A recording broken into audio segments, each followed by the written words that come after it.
Selamat pagi buat kita semua. Perkenalkan nama saya Fajarul Lubis dengan NIM 111910803. Di sini saya akan mau membawakan materi yaitu tentang 8 prinsip perubahan. Prinsip perubahan adalah sebagai berikut. Yang pertama, menciptakan urgensi untuk berubah, bertujuan untuk mengkaji kondisi pasar dan kenyataan-kenyataan yang dijumpai di persaingan serta untuk mengidentifikasi krisis atau kemungkinan krisis yang dihadapi. Prinsip yang kedua, membangun koalisi yang kokoh. Kepemimpinan yang kuat dan dukungan dari para karyawan kunci sangat penting dalam tahap kedua ini.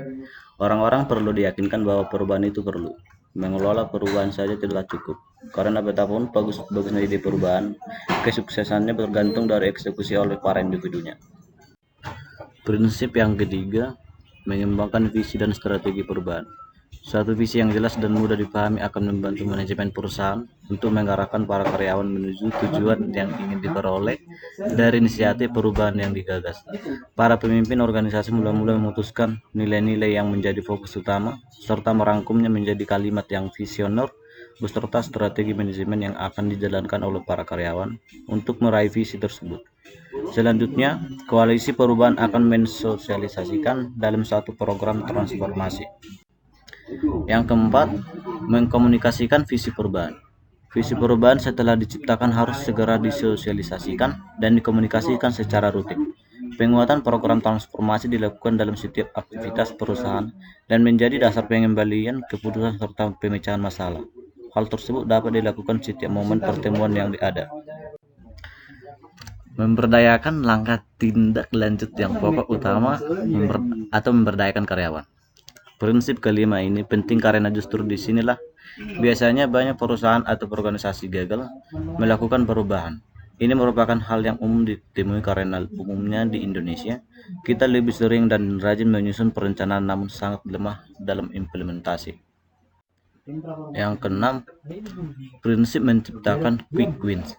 Pelaksanaan program transformasi dapat dimotivasi dengan beberapa kemenangan kecil sebelum mencapai kesuksesan besar dalam proses perubahan. Istilahnya membuat tonggak penanda untuk mengetahui seberapa dekat kita dengan tujuan utama.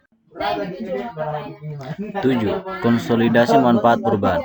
Setiap kemajuan yang telah dicapai, maka manajemen perlu mengevaluasi dan menganalisis aspek-aspek yang perlu diperbaiki.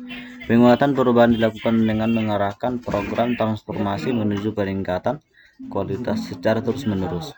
Dalam tahapan ini, kreativitas dari setiap karyawan diharapkan oleh manajemen untuk dapat menciptakan suatu inovasi yang bisa semakin menguatkan dan memajukan momentum perubahan.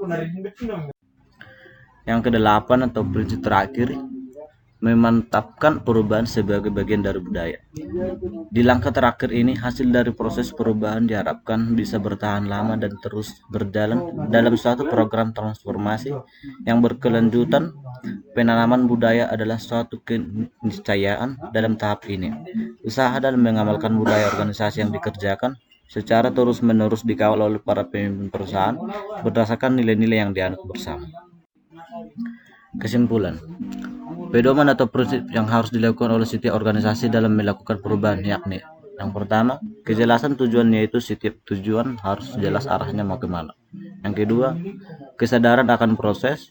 Kita harus tahu bahwa setiap perubahan yang akan dilakukan perlu proses. Yang ketiga, membangun kepercayaan.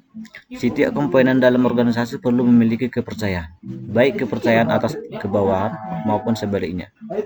Dimulai dari tingkatan paling atas, maksudnya dalam melakukan perubahan, pimpinan perlu berpartisipasi aktif agar tujuan dapat tercapai. Yang terakhir, perlu partisipasi yang besar dalam organisasi bagi seluruh komponen organisasi.